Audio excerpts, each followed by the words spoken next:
2019 and 20 में Indian government ने labour laws की दुनिया के अंदर एक बहुत बड़ा रिफॉर्म प्रपोज किया। आज के डेट में इंडिया के अंदर किसी भी एक स्टेट में कोई एक एस्टैब्लिशमेंट अगर है और कोई अगर मैन्युफैक्चरिंग एंटिटी इन प्लेस है तो उसको 24 से 29 तरीके के डिफरेंट एक्ट्स एप्लीकेबल होते हैं जो कि उनको कंप्लाई करने पड़ते हैं under the labour law regulations. इस चीज को स्ट्रीमलाइन करने के लिए 2019 एंड 20 के अंदर इंडियन गवर्नमेंट ने एक स्टेप लिया कि ये सारे के सारे एक्ट सब्स्यूम हो जाएंगे इन 4 डिफरेंट कोड्स। इन कोड्स के नाम है पहला कोड ऑन वेजेस, दूसरा कोड ऑन सोशल सिक्योरिटी, तीसरा occupational safety and hazards code, चौथा इंडस्ट्रियल रिलेशंस कोड। ये चारों के चारों कोड्स इंडिया गवर्नमेंट लेके तो आ गई थी और पब्लिक डोमेन में प्लेस भी कर दिया था, इनका वाइट पेपर भी रोल आउट कर दिया था, लेकिन बहुत टाइम से ये जो लॉज हैं इनकी इम्प्लीमेंटेशन डेफर होते चली जा रही थी। कभी किसी एक टाइम पे इलेक्शन एक रीजन बना, कभी किसी टाइम पे गवर्नमेंट की तैयारी एक रीजन बनी इसकी डिफरमेंट के लिए। बट 21 नवंबर 2025 को इंडियन गवर्नमेंट ने इन चारों कोड्स को इम्प्लीमेंट कर दिया है, which means through a formal notification इन्होंने इम्प्लीमेंट कर दिया है। अब जितनी भी ऑर्गेनाइजेशन हैं इंडिया लेवल पे वो धीरे धीरे करके ट्रांजिशन हो जाएंगे इन चारों लेबर कोड्स के अंदर। लेकिन इसका इम्पैक्ट क्या पड़ता है ऑर्गेनाइजेशन के ऊपर, ये समझना बहुत ज़्यादा इंपॉर्टेंट है। इसके लिए ये इंपॉर्टेंट है कि आप ये समझें कि आपके ऊपर जो पहले एक्ट्स एप्लीकेबल हो रहे थे और अब जो न्यू 4 लेबर कोड्स एप्लीकेबल होंगे, क्या क्या चेंजेस आपको अपने एचआर के स्ट्रक्चर के अंदर करने चाहिए, क्या क्या चेंजेस आपको अपने एस्टैब्लिशमेंट्स के अंदर करने चाहिए। इस चीज को स्टडी करना और इम्प्लीमेंट करना it is very much needed. तो इसलिए ये इंपॉर्टेंट है कि आपकी अंडरस्टैंडिंग बने कि कौन कौन से एक्ट्स कौन कौन से कोड्स के अंदर सब्स्यूम हो रहे हैं और उसके अंदर डिफरेंशिएशन हुआ कहाँ पर है। जैसे कि फॉर एग्जांपल एक बहुत ही बेसिक क्राइटेरिया जो कि बहुत मैक्सिमम इंपैक्ट दे रहा है on the employers and employees which is 50% minimum basic criteria.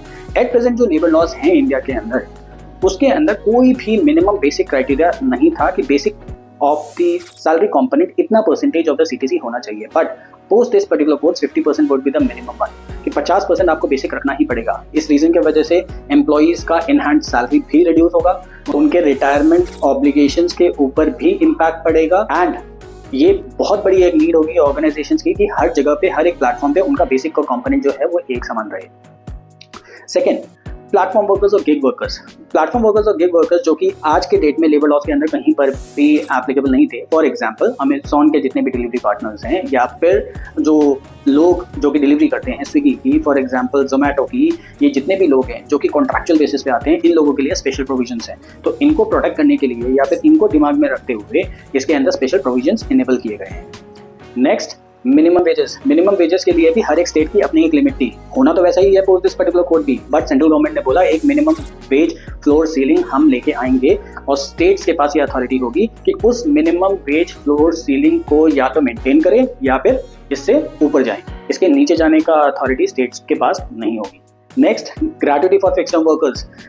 आज के डेट में प्रोविजन ऑफ ग्रेट्युटी ये बोलता है कि अगर आपकी 5 साल की कंटिन्यूटी है सर्विस के अंदर तब जाके आप ग्रेट्युटी क्लेम कर सकते हैं। बट न्यू लेबर कोड्स के अंदर ऐसे कुछ स्पेशल प्रोविजन इनेबल किए गए हैं कि आपकी 5 साल से कम की भी अगर एम्प्लॉयमेंट होगी सो इन दैट पर्टिकुलर केस आप ग्रेट्युटी अवेल कर सकते हैं अपनी ऑर्गेनाइजेशन के साथ।